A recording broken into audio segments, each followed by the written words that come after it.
Salam selamat satu jam semua, jumpa lagi bersama gua di channel Lagu K3 Ku.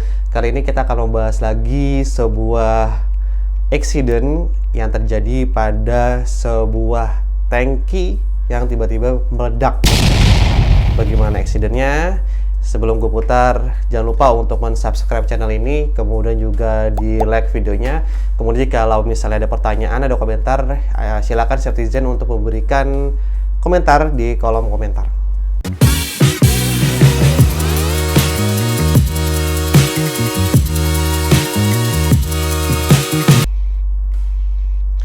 Seperti itu semua, gue punya sebuah video accident yang sebenarnya kalau nggak dijelasin nih pasti kita akan bingung. Itu sebenarnya kenapa sih bisa terjadi accidentnya?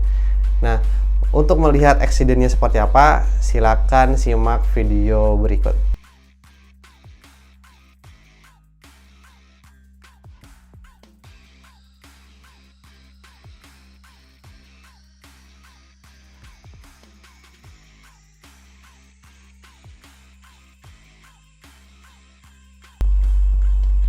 Gimana seperti semua? Apakah sudah bisa mencerna kira-kira apa sih yang sebenarnya terjadi dalam video tersebut? Kalau belum, gue akan putarkan sekali lagi.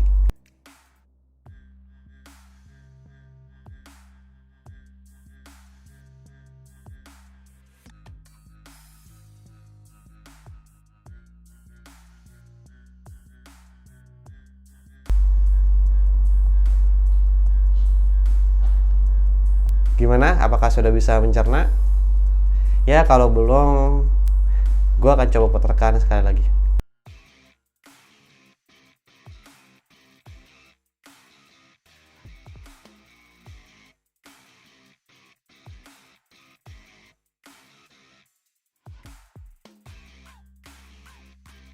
Nah, seperti itu semua, kita sudah melihat ya, ada sebuah accident di mana ada tangki ya yang dibersihkan ya, cerita itu dibersihkan dengan menggunakan air kompresor, atau ya kalau di pabriknya itu kalau di bahasa umumnya itu disebut sebagai apa ya, pompa udara ya, tapi dia yang pakai kompresor gitu, yang pakai buat pompa ban gitu ya, di SPBU itu pakai kompresor. Nah, di video itu kita melihat ketika operator yang membersihkan tangki tersebut mulai aktivitasnya, ya tiba-tiba ada ledakan dari dalam, kemudian si operator terpelanting gitu ya, tanpa kita tahu kemana keberadaannya. Seperti itu semua, video ini sangat penting untuk kita pelajari karena sebenarnya hal ini bisa terjadi di pabrik manapun.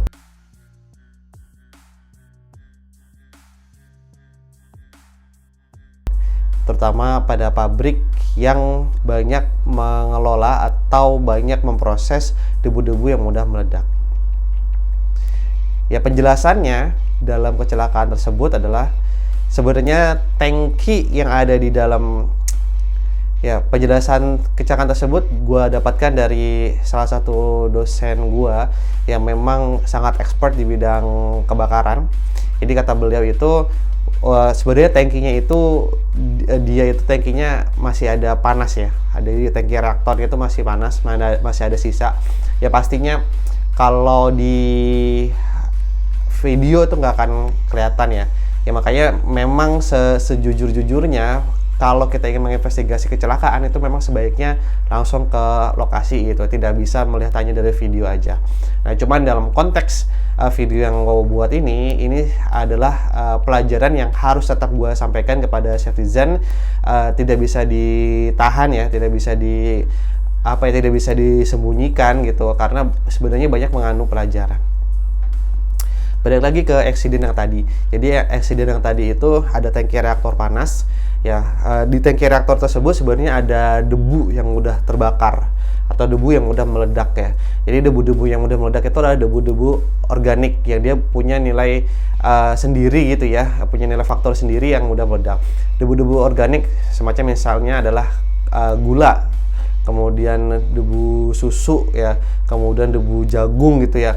dan debu-debu lain yang berasal dari organik. Nah, sebenarnya debu-debu tersebut dalam kondisi dia itu termampatkan gitu ya, kemudian bertebaran di dalam ruangan yang termampatkan, nah itu bisa menyebabkan ledakan. Seperti tadi yang gue bilang ya, dia termampatkan gitu. Termampatkan itu nantinya kan dibatasi oleh sebuah kondisi ya, ada confined di situ, ada sebuah ruangan, ada sebuah peralatan yang mengungkung dia. Dalam hal video yang tadi, peralatan yang mengungkung dia adalah si tangki reaktor tersebut. Jadi kita punya kondisi di mana termampatkan itu ada ya gitu ya. Kemudian kita juga punya kondisi di mana si debu tersebut bertebaran kemana-mana gitu.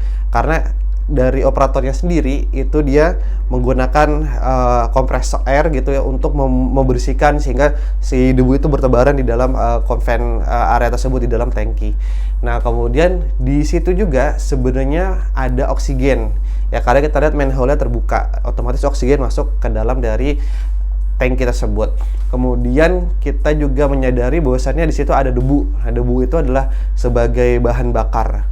Dan yang terpenting juga adalah sebenarnya di situ masih ada sisa kalor yang terbentuk dalam proses reaksi di tangki reaktor tersebut. Sehingga ada kelima hal tersebut ya, ada confinement gitu ya, ada kungkungan di situ. Kemudian ada debu yang bertebangan gitu. Kemudian debunya juga debu organik yang memang dia bisa untuk meledak. Kemudian ada oksigen. Kemudian ada bahan bakar yaitu dari debu sendiri. Kemudian ada panas dari reaktornya. Nah, kelima hal ini menyebabkan ledakan pada dalam tangki tersebut. Tentunya gue secara pribadi sangat berduka cita kepada korban yang mendapatkan kecelakaan tersebut ya, dan ini sangat penting sekali lagi untuk kita pelajari ya. Kemudian bagaimana sih cara untuk mengatasi atau mencegah kejadian tersebut agar tidak berulang di tempat kerja kita? Nah, yang terpenting adalah kita jangan sampai membersihkan debu dengan menggunakan kompres air gitu. Yang paling bagus adalah kita menggunakan air gitu ya. Bisa misalnya tangki reaktornya direndam pakai air, kemudian di drain gitu dalam kondisi basah, sehingga si debunya itu tidak bisa bertebangan gitu. Atau bisa dilap gitu dari luar ya sebisa mungkin ya. Sehingga sekali lagi tidak ada debu berterbangan. Atau ya kalau terpaksa sih ya, kalau terpaksa misalnya terpaksa harus dibersihkan gitu ya dengan menggunakan kompres air ya, pastikan ya suhunya rendah. Cuman ini sangat amat berisiko karena meskipun secara panasnya itu tidak ada dari reaktor, tapi bisa aja ada listrik statis yang timbul di sekitarnya sehingga menyebabkan ledakan. Seperti semua, jadi itu adalah penjelasan eksiden yang terjadi pada tangki ya yang kita sudah lihat dalam video yang telah gua putar. Jika menurut Septijen video ini membawa manfaat, jangan lupa untuk like video ini, kemudian juga jangan lupa untuk di subscribe demi kebermanfaatan lebih besar. Dan jika ada pertanyaan, jangan sungkan untuk ketik di kolom komentar, insya Allah akan gue jawab. Gue Agung Katigaku, salam selamat.